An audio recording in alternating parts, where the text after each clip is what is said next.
Hi, everyone. Welcome back. I'm Michael Sandler, your host on Inspire Nation, along with CJ Lou from the Fire It Up with CJ show. Woohoo! Woohoo! If you've ever felt overworked, undervalued, or like you're running into the ground, then do we have the power of no show for you? Today, we'll talk about healthy boundaries, what they look like, why you need them, why they don't mean you're weak, but can make you a success.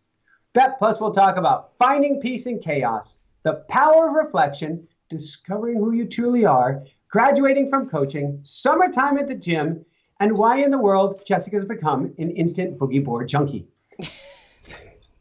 So, welcome back to the show, CJ. Are you ready to I shine? am ready to shine. Woohoo! Woo! And you are shining bright this morning. What time is it in Seattle right now? It's it's 7:44, but I woke up early to do this show.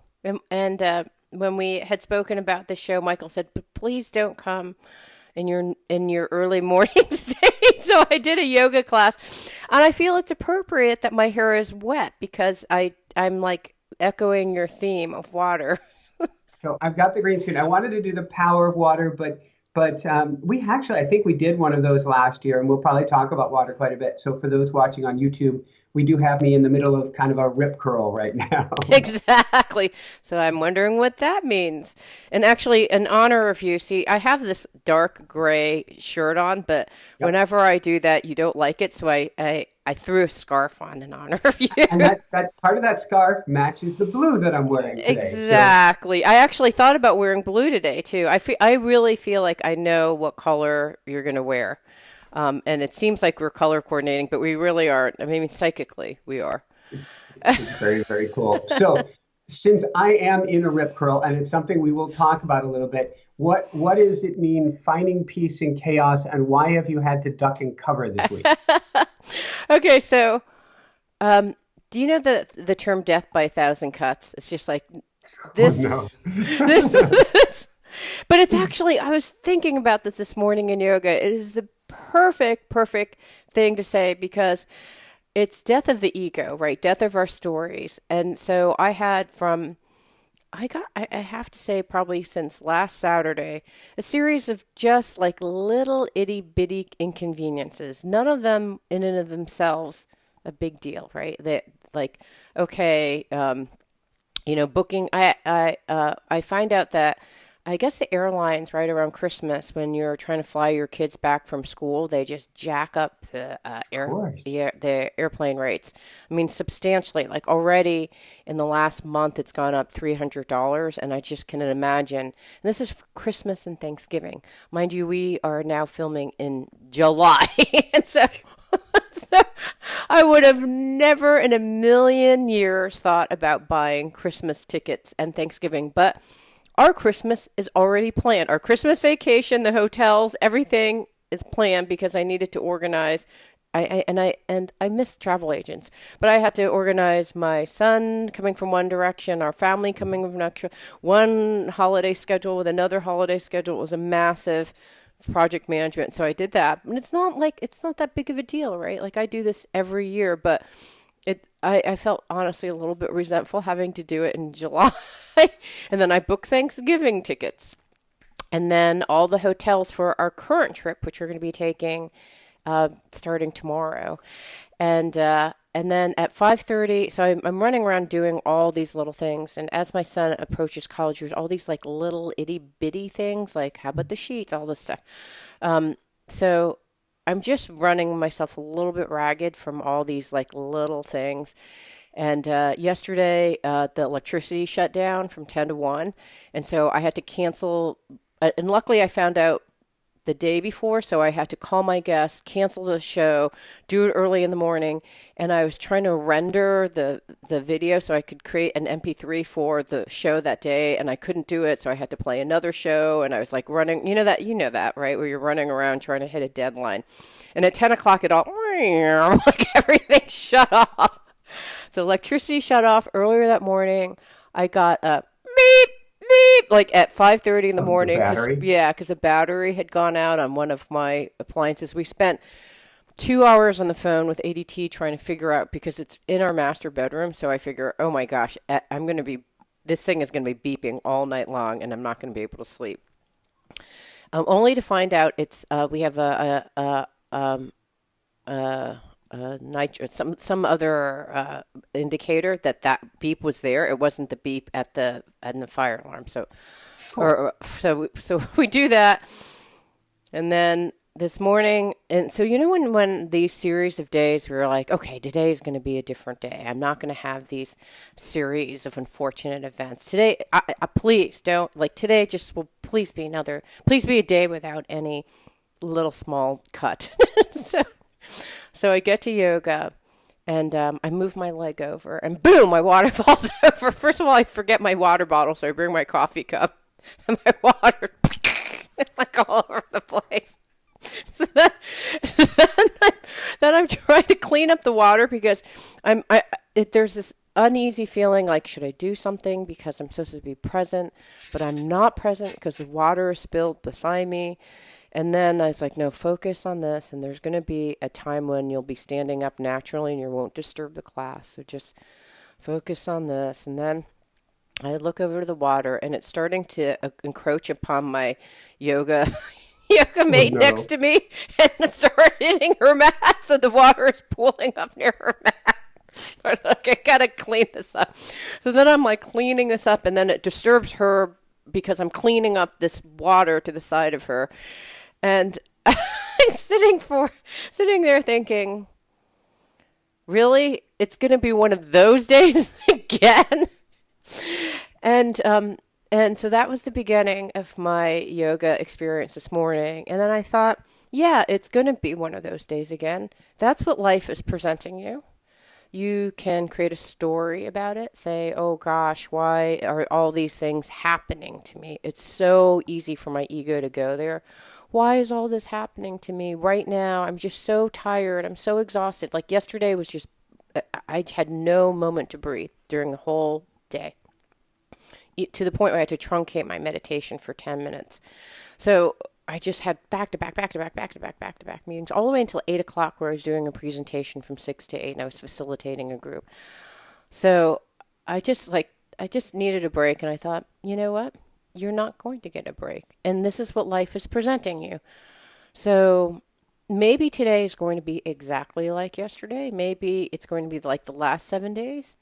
And maybe that's what life is bringing you. So you can either suffer and create all these stories and have anticipatory phobia that your day today is going to be like your last couple of days and Mhm. create like this miserable story. Or you can say, thank you, Spirit. Thank you. Thank you for giving me the most epic battle between ego and spirit. It's like, thank you. Okay. I'm going to embrace all of what was brought to me.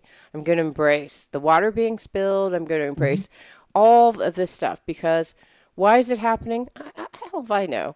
But if I kind of look at it and say, this is all for me, this is all for my learning, Yeah. it's all good. And instead of judging it good or bad, I don't like when the alarm woke me up in the morning. I don't like this. It's like, no, I like all of this. This is all good. I'm going to embrace and love every moment of this. And when that moment happened, I just accepted that all this chaos may or may not continue for the next, I don't know, 5 days, 6 days, the rest of my life. Like, I frankly don't know. But when I reach that point of saying, all right, this is happening. Mhm. Interesting. If I can just relax into it, what would change? And everything changed in that moment. So that was my aha moment this morning. Woohoo! It's about going boundaries, right? Going back It to what you is. said, it's about saying boundaries and no to the stories that I was creating in my head. I'm like, no, I'm not going there. I know I would have gone there before, but no, I'm not going to do that. There's So, there's also an element I'm hearing of gratitude, or something I was talking with a coaching client just yesterday, which is things that you have fear and anxiety around can actually mean that you have something that you care about in your life. And so that can mm-hmm, actually be a huge positive. mm-hmm, Okay, I spilled the water in the yoga class, which means I'm in a yoga class. Well, that's pretty cool right now. right. Okay, I get to watch the water up. But if you step back and look at the totality of the scene, it's very different than the one paper slice that you just got. Yeah, it's funny because I did exactly that. I was driving back from yoga and I usually turn because I have a certain pattern, which is like the optimized pattern, which is the shortest distance, optimizing for lights, red light, what stop signs, right turns, like all these things. So I get home as quickly as I could and I heard, no, just continue on this longer path. I'm like, okay, this is me talking to this is Mhm. my inner guidance. So I'm driving up and I'm coming to the crest of the hill and I just see these beautiful blue sky with these gorgeous clouds and then I hear in my head, see, beauty is all around you. All beauty and love is Yes. all around you all the time. And it's just remembering, I got a little paper cut. I spilled the water. The alarm went in at 5:30. I spilled stuff on my clothes. It's just there's still beauty and love around you. And this time around when I was spilled the water, I was like, I love myself. This happened. I love myself. I said sorry once. I don't have to say sorry two times, three times, or four times. And when I saw the woman as I walked out, she was right behind me, and I'm like, I'm so sorry. And she's like, oh, don't worry about it. And she said, I actually spilled a whole cup of coffee on someone's backpack at the same yoga I studio. thought they were going to say back. Yeah, and so this was nothing in comparison to that. So this whole spilled water thing gave me a reason to connect with this woman and hear a story where this happens to everyone. We all spill things. We all are rushing around. We sometimes make mistakes. It just happens. It's like, so instead of this spilled liquid became a connecting point versus her getting pissed off and ruining her yoga vacation, all of that. Or yoga. Well, yeah, I guess it's a yoga vacation. Every morning, 5 o'clock, Yes. 6 o'clock. Yeah, so it's also like taking boundaries to go like, okay, you're not going to go self-punitive, like, oh, why did I do that? Oh, I'm such an idiot, or apologizing too many times, which people in Seattle are really, really guilty of. So, anyways, it was a glorious moment this morning. So I'm glad I woke up at 6. Woohoo! Woohoo! How about you? What's happened with you? It's been a really cool week for coaching. We've had some clients graduating. We've had a lot of recurring themes going on. It's been a time of stepping back, both in the coaching I've done with Jessica and helping her to see how far she's come, and with my Mm, coaching clients. She's like, you got to talk about the power of reflection. It seems mm, really, I don't know if it's a mid-July thing, but it seems a powerful time of looking back and seeing how far people have come. mm, And so the coaching has been my juice right now. That's been the most exciting thing. And then when coaching clients graduating and you take them through, when you started, you mm, were here, you were struggling, you were at this place, then you started to get to know yourself better. Now you know exactly where you're going and you're on fire. That's been really fun for me. So that's been a big part of it, because I was looking at it, I was like, well, what fun and exciting stuff have I done this week? It's been mainly about the coaching. Well, mm, yeah, mm-hmm. it's been mainly about the coaching. So that's Yeah, been really fun. And then Jessica had kind of a religious Zen experience yesterday. yeah. So when we talk about, just like you said, cresting the hill, the beauty is all around us, getting her out in midday hours, because she comes from a mom who was and still is. She's 70 and she's still a workaholic. Mm-hmm. And in fact, we were doing some emotion code work with Jessica after she spoke with a potential guest for her conscious conception program, or our conscious conception program. She tells me I'm conscripted for the duration, which will be fun. And she's like, "What? You're not going to want to learn about how to raise our kids?" I'm like, "Okay, I'm in." There won't be any guys listening to the show. Okay, I get it. But she had a breakthrough moment yesterday, which we'll probably talk about in a future show. But how does that tie Was that in? the instant boogie board junkie thing, or is it something Well, different? what happened is later in the day, on a day when she never lets herself go outside, That because afternoon she still has that workaholic gene in from her her, mom, which yeah. she got from her mom, and part of the breakthrough session had to do with that. And we'll talk about that more in our show with Jessica and I. But she came to this massive realization, and so mid afternoon, I went to the beach. I did my swim, because I want to connect myself with nature every chance I can. I want to take those pauses as frequently as I can. And so I went out for my swim. It was like glass water, beautiful waves Mm. crashing right before the beach, just one gently after the next, gently after the next, so soothing. And I came back and I'm like, you've got to come to the water with me. Hmm. And typically her response is, not during working hours. You're not getting me out. And it's, Oh, I wow. haven't, not once since we moved to the island has she gone out during working hours to the beach or almost anywhere. It's just, unless she takes the day off, that's a different story. Right. But if she's working, she's firmly grounded there. Right. But some switch flipped in her, I think, because it was a breakthrough day. And she said, all right, let's go. And I said, well, I'm going to grab the boogie board. There was a boogie board her dad gave her maybe when she was like 10. Hmm. And it's still like new, even though it's many years old at this point. Wow. So we took it, we went to the beach, and we got her out in the water. Mm. And when she caught her first wave, and she rushed it up almost to the seashore. In fact, the second one basically beached her on because she was able. She maybe because she's so light and so Yeah. maneuverable. She basically scooted up right in front of people in their chairs, and she's That's like funny. giggly and both embarrassed. Like, am I not supposed to be giggling like a kid? Right. But she was like the joy, the Mm. I don't know a strong enough word. Something way beyond joy was Mm. huge, and the light went on to take those breaks. And she's like, now, like, can we get to the water like once a day? Every day, can we go to the water? Mm. It flipped a switch in her. I think we all have those activities that flip a switch in us. We don't give ourselves necessarily the permission. We Mm. work so hard, and this has to do with the power of boundaries. We work so hard for everybody else. For everybody else, we will sacrifice ourselves. We will slay the dragons. We will slay ourselves. But when it comes to taking care of ourselves, we don't set any boundaries for helping everybody else, and we don't give ourselves permission. We don't say no to anybody else, but we say no to ourselves when we should be saying yes. Hmm. You know, it reminds me of I am certified in Myers-Briggs, and there's an exercise that they have. There's Myers-Briggs is a personality assessment in which they measure you against four variables. One is whether you're either a judger or perceiver. And they had this exercise, and they said, okay, I want you to all line up in terms of where you fall on the spectrum.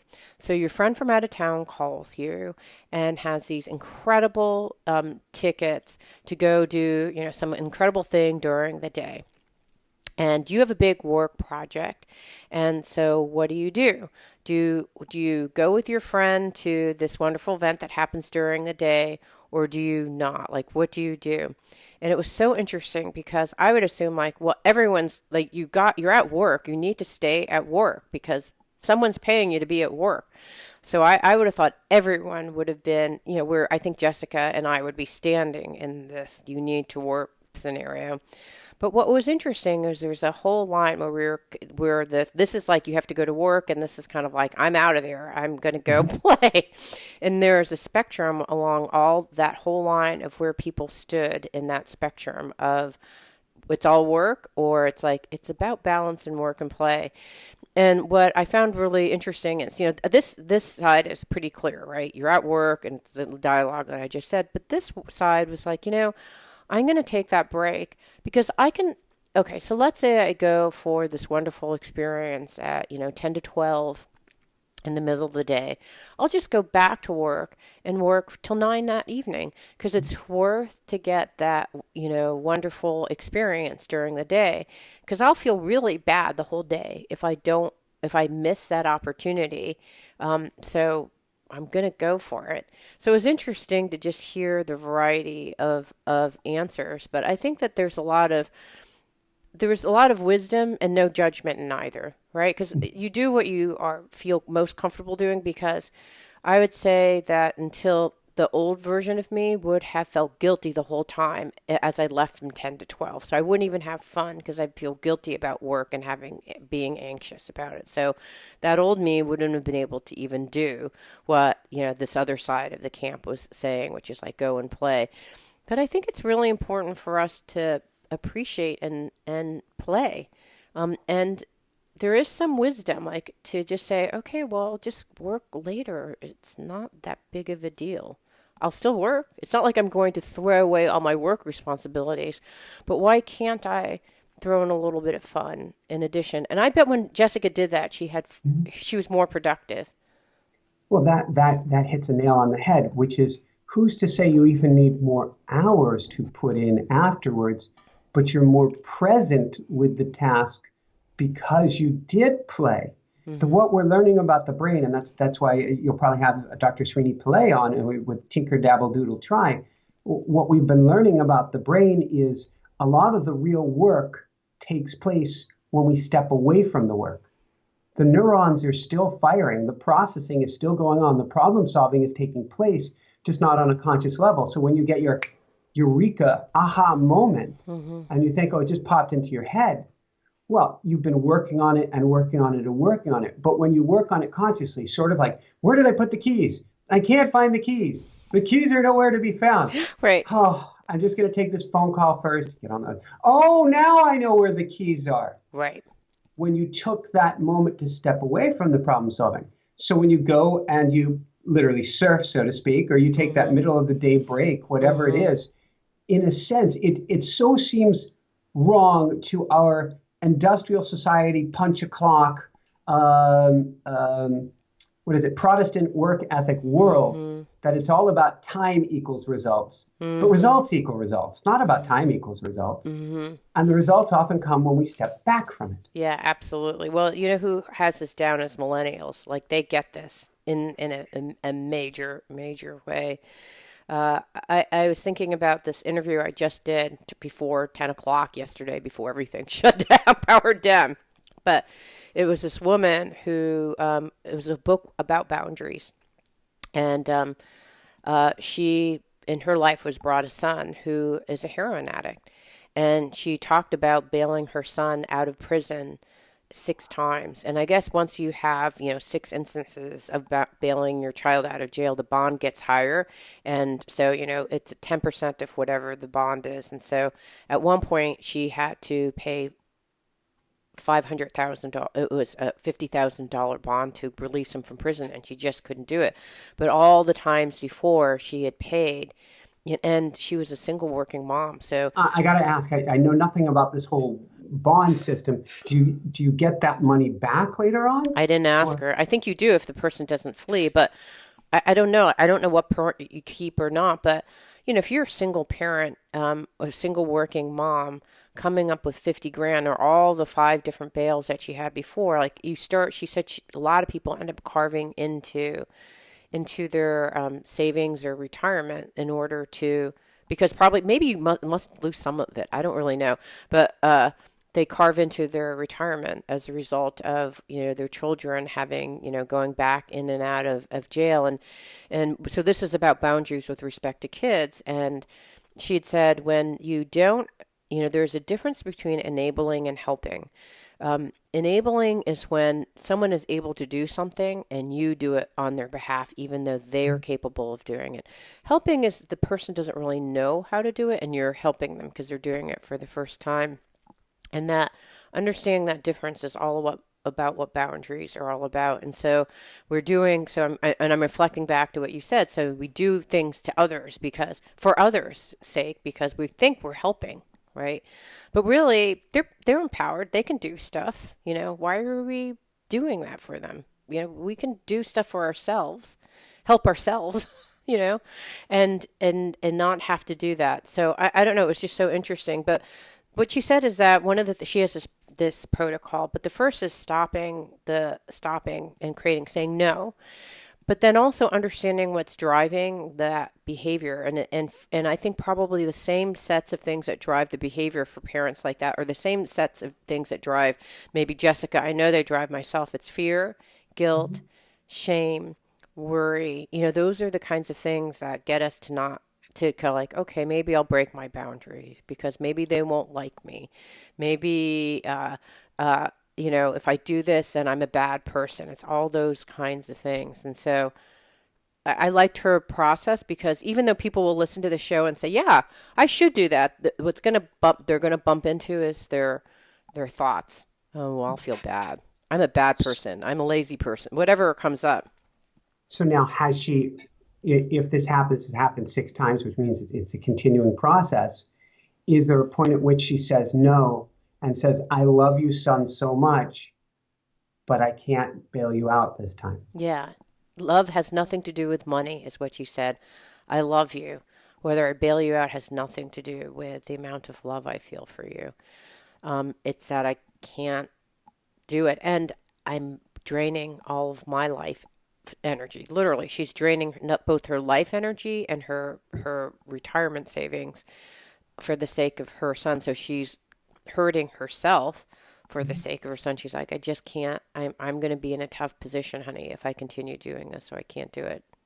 Wow. So yeah, And that's a perfect segue with what I've been working with several coaching clients. Things always seem to come in clusters. yeah, And this week it has been, for instance, bosses that are really asking too much of an employee, mm, or the employee is overworked, and then somebody loses their job or gets let go, and now they've got twice as much work.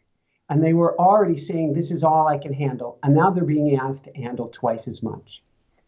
And that comes down to guilt and to shame and to fear and a sense of what Amy Cuddy would call the imposter syndrome, an mm-hmm, unworthiness. If I don't step up to the plate, well, then I'm going to lose my job. Then they're going to discover I'm not worthy of this. And so I lose my position, somebody else will come in. right, And this has been a large discussion going on with multiple clients this week about, well, first off, if you're having to do two people's work, they need you. They really need you. You're not going to lose your job. But then secondly, and it's so hard for people to see, is that it's not in your boss's interest. He or she doesn't realize it, but it's not in your boss's interest for you to be working 100% or 110% because you're going to get sick. You're going to fall down on the job. You're going to start turning in less quality work. You're going to crash and burn, or you're going to start making mistakes because it's an unsustainable pace. And so much more important to say no, hard as it is, and have a sustainable pace. That's in your boss's best interest. That's quality of work. That's long-term duration. mm-hmm, On top of that, what we rarely get is when we're going 110%, which we feel we have to do. I have to give everything I've got. When you give everything that you've got, you're tapping into your chi, your life force, or what I want to call the later years of your life. You're mm-hmm. basically donating the later years of your life for your boss now because he or she overpromised and overcommitted and now is riding you to get the job done. Right. Yeah, it's funny. Isn't that funny that both of us? I actually just talked to a client. They had the same exact issue, and I think that a couple of different things. I think that it's going back to boundaries. That there's some, and this has a lot to do with behavioral differences with different people at work. And so I took the stuff that I know from the behavioral information I did know, and I said, I bet you're really collaborative, right? And you're thinking as a team, you're trying to roll up your sleeve and do the best and like doing all the things that your boss wants to just, be part of the team. And her boss is saying to her, oh, you need to do more. You're doing that wrong. And she's very competitive. In fact, even when she mentioned that they were part of a team, the boss was like, what team? Like she was just so she's Wow. and it's not as if either of these two things are necessarily good or bad. They just are what they are. We have encoded it in with us a certain set of behaviors, and the boss that drives at that level that you're talking about is one who has kind of a domineering personality, and it's a competitive personality, and they're thinking only about the task, not the relationship. They don't think about the team. And so there's not a lot you can do with respect to changing their attitudes, just like it's going to be hard for them to change your attitudes, right? It's just a dynamic.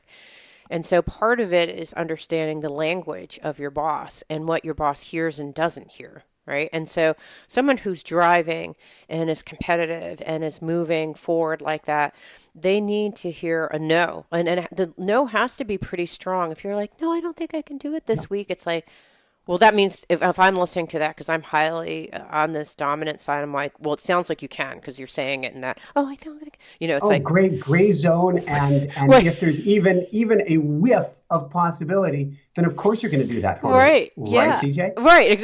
Exactly. Because I hear in the voice, oh, I don't think I can do that. Right. It's like, well, why can't you do it? What do you need to do? I mean, that's what runs through a person with the more dominant competitive style. It's like, yes, you can. You can put yourself out there. You can push yourself a little bit harder. You can do it. Right. Whereas this person is like, I want to be a good team player, but I can't do it. I'm going to implode. You're speaking, it's like French and German. These two people aren't even speaking the same language. So if your boss is speaking German and you're French, he has to speak German, right? You have to say, you know what? I can do this by tomorrow. If I try to do all three of these things, my fear is I'm going to make mistakes in these things, or I'm going to compromise the one thing I am doing. I'd rather do that really well. Or Do I'm you going to agree? get sick. Or I yeah, or I'm am going to get getting sick. sick. Right. Or I can't sustain this pace anymore because it's actually affecting my overall health or my stress levels. I'm actually finding myself being less productive in some odd way because I'm getting overtaxed. So, and they may not care about that, but I think in terms of the way that the boss thinks, is they're German, this person who's speaking German is like, here's the goal. We need to actually move forward. I need to actually prioritize and have this done quickly, well, whatever. So if you understand that that's their language and you can say, I want to do this job quickly, well, but here's the problem. I have too much on my plate and something's got to go. I suggest having this go. Do you agree? Great. I'm out of your office. Goodbye. I like it. I think there's a power of rounding here, of building a buffer in. If we know if we push 110%, we can get something done in 10 hours, although we know it's going to kill us later on. And the boss says, how long can you take to get it done? And you think the boss has like this lie detector test. Right. And they're going to see right through you. You're like, 10 hours, I can do it in 10 hours. What you really need to do is tell them what's realistic to do it that's going to keep you healthy, going to keep you sane and allow you to keep doing it sustainable. Oh, it's going to take me 12 hours. It's going to take me 13 hours and build the buffer in. Right. That is so scary for people to stand up for themselves in that way. Yeah. But when you find a true entrepreneur or a consultant, they're not going to tell you I could do it. First off, there's billable hours that are probably involved. Right. But they're going to do it and what it takes to get them done. I know that this is $1,000 job, whether it takes me 2 hours or 20 hours, it's $1,000 job. So I'm not going to tell you it's only going to take you 2 hours because then you're only going to pay me a couple $100 or whatever it is. Right. Yeah. And that is taking care of yourself and setting healthy boundaries. Right. And actually the thing, even with those consulting positions, and maybe I'm a little bit too hardcore. Maybe I have too many boundaries, but I'm like, hey, it took me time to drive there. It took me time to actually research the stuff. It's taking time to actually set up the office. I actually spent the whole day. Like if you have me for the whole day, you have me for the whole day, meaning I'm meditating in the morning. My mind is focused on you exclusively the whole day, including that evening when I'm actually processing and organizing stuff. So even though I was only there for 5 hours, I'm going to bill you for my whole entire day. Plus, I'm going to work into the rates, the amount of time I did for prepping, because there's probably seriously, when you do a presentation that's custom, there's probably 30, 40 hours that go into creating that custom presentation. So you may not charge them all of it, but a portion of that should be charged to the client. So that's like a boundary from a consulting level, right? Don't undersell yourself. Don't undervalue yourself. You need to they need to pay for what you're worth. And it's awesome. And it's such a perfect example. So that helps on the consultant side of things. But those same boundaries take place on the workplace. Mm-hmm. Because when they're pushing you that hard, when you've got spillover work at home, when you're going from bell to bell, from the first minute to the last minute, it's burning through your whole day. Because you leave exhausted, you leave cranky, you're having fights at home, you're having fights with the kids, you're in the car laying on the horn because you've been pushed to the max. So there's a spillover factor. Mm-hmm. And so you owe it to yourself. I'm not saying don't do a good job.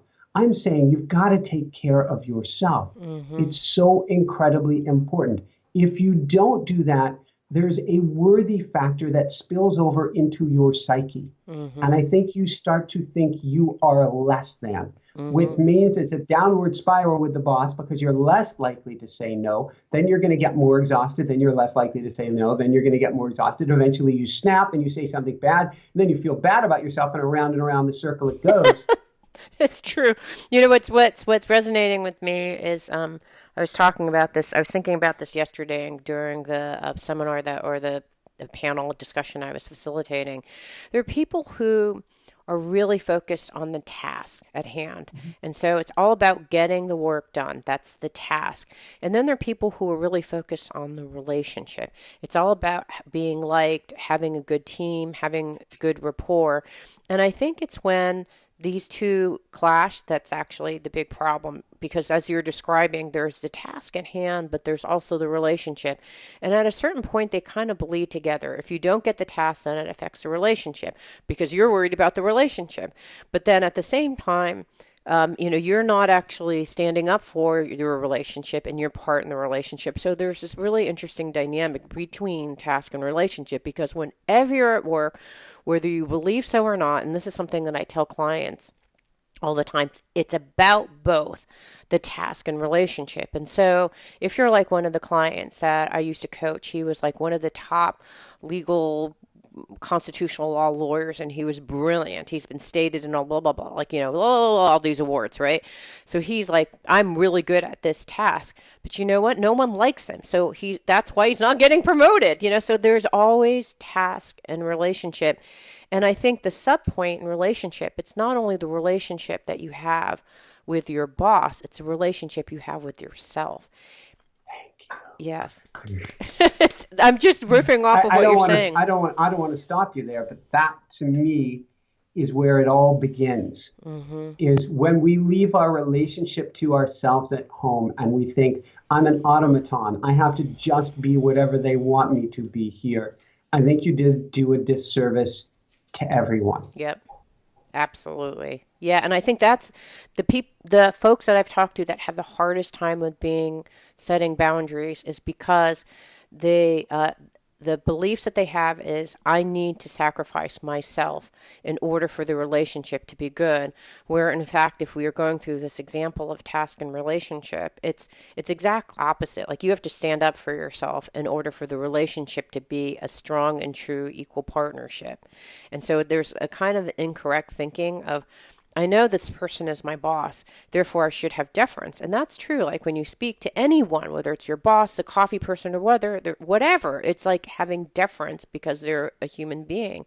But it doesn't mean that the deference actually puts you in a place of cowering or, always just yes sir, like that kind of thing. I think there's just confusion. Going along those lines, when we think there's often a lot of fear. If I say no, I will lose my job. If I say no, my boss will be unhappy with me. If I say no, my job will get more difficult.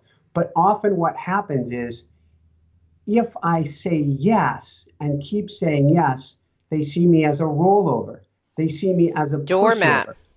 Bingo. You suddenly become, in an effort to be more than or more of, you become less than. And then you're not respected. And then you're less likely to keep the position, even though you're trying like the Dickens, because they see that you're not respecting yourself on some level. And there is, particularly if this is a go-getter, slightly aggressive boss, that's completely not respected, because that's somebody you can't look up to because they're not looking up to themselves. I feel like this is something said from a Ferris Bueller movie. You know what I told you how I'm doing this predictive index. I've done like 6 or 7 different workshops where I have people line up from collaboration to competitiveness. And what's interesting is the competitive person, the person in the scenario that we've given is German. And I don't mean anything. I just picked German randomly. So please do not get offended. But so we can say Japanese, or I don't know what, pick another, whatever language you want. But in the case that we outlined, the person who's speaking German actually... I'll go with Martian. Martian. The person who's speaking Martian is really, like you said, thinks the other person is a doormat. Not only that, and I've literally heard people say this, that they don't, I think that there is a loss of trust or respect, because if you're a doormat, that means you're not standing up for yourself, competing for yourself in this competitive workplace, and I don't respect it. That's what the respect is all about.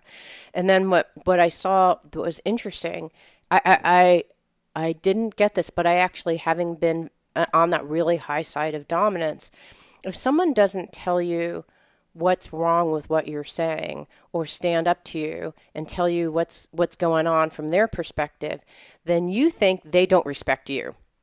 You don't think I can handle it? Tell me what I need to do to make this proposal, this project better, because I am trying to achieve my personal best. So if you're not going to help me achieve my personal best by telling me how I can improve, then I get worried. This is literally what someone said. I get worried when you don't do it. And I feel like, what, you don't respect me? So there's this weird dynamic. So even though this person who is being very collaborative is thinking complete opposite, it's misconstrued. Just it's a different behavioral pattern. I'm going to give you a really weird example from a long time ago. I'm a track cyclist. I think I just finished college or something like that, and around in the Olympic velodrome I would go, and there was this kid who was a year older than me. He graduated a year before me in school, who had no respect for me at all, and treated me definitely like a less than. And he came out on the track one day. And on the track, you're on a one-speed bicycle. There's no brakes on it. You better know what you're doing, and it's safe in a sense that everybody's going about the same speed, but it's also dangerous because if stuff happens, it's going to happen fast. There are no brakes, Right. and Wow. and it's like a kid's bike where the pedals just keep going no matter what. Yeah. And so we're flying around on the track, and this kid starts to push me around. Wow. And What does that mean uh, on when you're on your track and someone's pushing you around? Well, let's say that he's above me because the track is banked like a car racing track, and this track had a 33-degree incline. So at the top of the track to the bottom Yeah, of the there's like track, an incline. Yeah. Okay. yeah, it's like 30 feet higher at the top than the bottom. You Wow. don't want Okay. to fall from the top of the Oh, track. wow. Okay. And let's say that he's above me and his handlebars are in front of me. If Oh, his wow. handlebars are in front of me, he's in the power position. If he comes down on me, I either have to back off or I'm going to crash and he may be all right.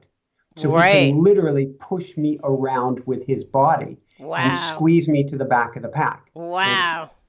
It's real tight quarters. It's elbow to elbow. It's all about your position and who's high, who's low, who's in front, who's behind.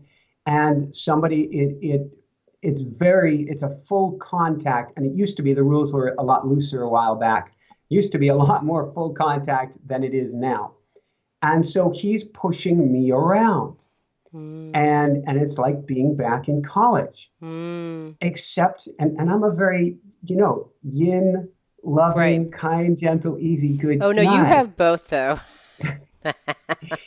Yeah, Let's not kid ourselves, Michael. he Anyone got that is me. driven as you is not, you're not just a yin guy. Sorry. Thank you. Yes, there's some balance in there, and there can be some mischievousness as Yes. well. And the mischievousness came out to play because I had had enough of being pushed around. Yeah. And I got above him, and I took my knee out and just put my knee to the side. And he has his hands on the handlebars, and he's sitting on his seat. So there's a space, like a triangle gap between his leg and his arm and his chest and his Okay. torso. Yep. There's a gap in between there if you're holding Yep. the bars. Yeah. So, and I put my knee in there. And with every pedal stroke, I thumped him in the chest. Thump, thump, thump. And I'm slamming him. And he's stuck. He can't go up. He can't go down. He can't go anywhere. And I gave it to him good. And then, of course, he backed off. I did well in my race. He never messed with me. Right. After the race, at the end of the evening, he came up to me. And you're like, that's it. This is going to be the fist fight. Right. I see it Yeah. coming now. And he said, thank you. That was an awesome race. You did amazingly well. What are you doing this summer? Wow. Interesting. So he became friends with you, became friends with this guy. At least more on the friendship side of things. I don't keep in touch. I don't know where he is. But I've experienced this more than once, at least in the male side of things, where if you really stick up for yourself strongly, and you're like, crap, this is going to be the fight situation. They actually recognize you as someone who stands up for yourself. You're no longer a doormat, And all of a sudden, your respect level goes through the roof. Now, that won't be about every gorilla out there. No, but I But think pretty much. I had that at Microsoft. There are a ton of people who are like that. And I had someone in a meeting do something that so slammed me during the meeting. And I was just so ticked off. And, you don't want to, I didn't want the meeting to go sideways, but I said, I walked into his office and I was like, don't you ever, here's what you did in the meeting. And don't ever want you to do that again. Because that was totally unacceptable. And he was shocked because no one had ever called him like, when you did that, you did blah, blah, blah, blah, blah. And this is what the impact it is. And that will never happen again. And if it does happen, I'm going to do something. I don't know what I'm going to do, but I'm going to do something in the meeting because I didn't want to, it seemed uncalled for to do it in the meeting. But when I was, I don't know if I know I've told you that story before, but when I was I was 21 years old. I was and working at General Electric. I was managing like whatever millions of dollars in disbursements for this aircraft instrument company. And, this boss had said something very dismissive about my employees. They're like, they're just a bunch of automatons. So we're going to replace them by computers. And so these automatons were in the meeting. And I was just so wow. ripshit angry. So I knocked on his door and I was like, yeah, I just have to tell you those automatons, one woman has spent, her 30 years at GE being this automaton. And I think when you said that, I looked over her and she was very upset. She was shaking. And I want you to go in there and apologize because it's just not right. What you did is not right. And all the people around me were like, what are you, an idiot? This is career suicide. Because this is actually the head of the whole department of the whole division. I mean, this is like the head of the whole instrument department or whatever. And he's saying these things. And I was like, no, that is just not okay. And so they were all, everyone was just like, you're just political suicide. But that guy, after that moment, whenever we would go to events, he's like, CJ, come here. I became his buddy. Yeah. Right? Because people want to know, like, tell me, I know that I can trust you to tell me when I'm effing up because I know I can trust you because you have my back because you're willing to come and tell me when I'm messing up. That means you like me. I mean, it just seems crazy, but that's how you think. I totally get it. He sees you as a strong person. He sees himself as a strong person. He can relate and rely on the strong person. He has no idea to do with the bush that blows over in the breeze. I'm not sure you're going to tell me the truth. When I'm actually effing up, I don't know whether I can count on you to tell me the cold, hard facts. And I now trust this person because she has shown that she's okay with doing that. It's a really hard thing to do, especially, and this is 21 years old and I was working my tail off. But, you can do it. You can do it. I can do it. You can do it. Now all the people who are listening and what they're going to say differently based on this conversation. But, I'm always coming from a place of love. So I always look from a kind and compassionate place. But the biggest kind and compassion that you need to have, in this case, it was for your teammate, but it's also for ourselves. Yeah. And that's what we do is we sacrifice of ourselves. I don't mean the working hard. I mean the giving away all of our healthy boundaries for someone else, for something else. And that we take it away from ourselves, from our own energy, from our families, from our loved ones. And I say, no mas. Yeah. No more. Like you're saying, your boss, if not initially, over time will either come to respect you or guess what? As crazy difficult as it sounds, you will find a better position where because you took care of yourself, you're respected more, you respect yourself more, you'll be on more of an upward trajectory, and you won't feel like miserable each time you go into work because you won't feel you're being less than. You'll feel you're part of something important, that you have value. So the general thing is there anything else you want to tell people so that they respect and stand up for their needs to take care of themselves in the job and elsewhere, not meaning that you have to be a bully or a bull in the china closet, but to treat yourself with incredible love, to say no or to set boundaries? Yeah, so I came to a recognition that when we think about power, we think about like Donald Trump is powerful, and like we're strong and American, like that kind of like that's power. And I think that is power, and what that power is about. And it's one form of power, but there's also the power of Mother Teresa, who's just like strong and standing in her convictions. There's lots of different expressions of power. And so when we think about power, I think the best way to think about it, and then I'm cycling around with my own ideas. It's about energy. Power equals energy. So it's being fully empowered means fully in your body, fully in your energy. And so whatever it takes for you to be fully embracing your energy is what you need to do. So in Mother Teresa's case, it may be like when she's in her heart, that is when she is completely in power. In, competitive racer or, a corporate executive, maybe their power is in like being a warrior. It has lots of different expressions. I think in society, we think of the power of a warrior. That's so much more clear that's power because someone's strong and they're big and they're, pounding around. But there's also the power of there's also the power of Mother Teresa, who's like, I know myself. I know my mission. I know why I'm here. And there is probably nothing you can do to cross Mother Teresa. You know what I mean? Like, does that make sense? It's lots of different expressions. This is what we're writing our next book about. After our automatic writing book is a book on being an open-hearted warrior. And that means the shields don't have to be up. You stand firm in your connection, in your power, in your conviction. And in Mother Teresa's case, and I believe in everybody's case, in that place of love and love towards yourself and love towards everyone. But you're not going to steamroll over me. Right. Not a chance. Yep. And that's the key thing. You're not going to steamroll over me. People assume loving and compassion with steamroll over. That's not the same thing. Not at all. Yeah. And I believe that is the future of where evolution is happening, is we played with the sticks and stones long enough.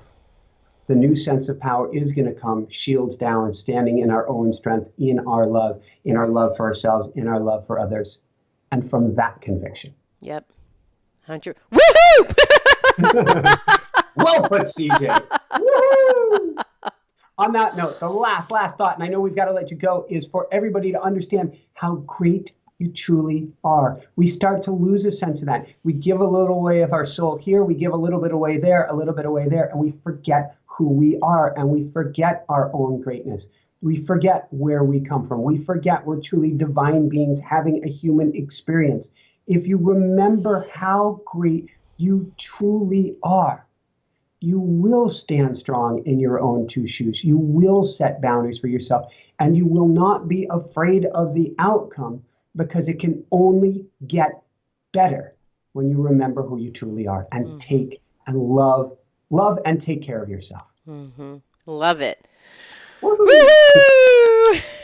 On that note, for everyone out there, this is Michael Sandler and CJ Liu saying, be well, have fun. Don't be afraid to say no. Do it with kindness and conviction in your own heart. And shine bright. Woohoo!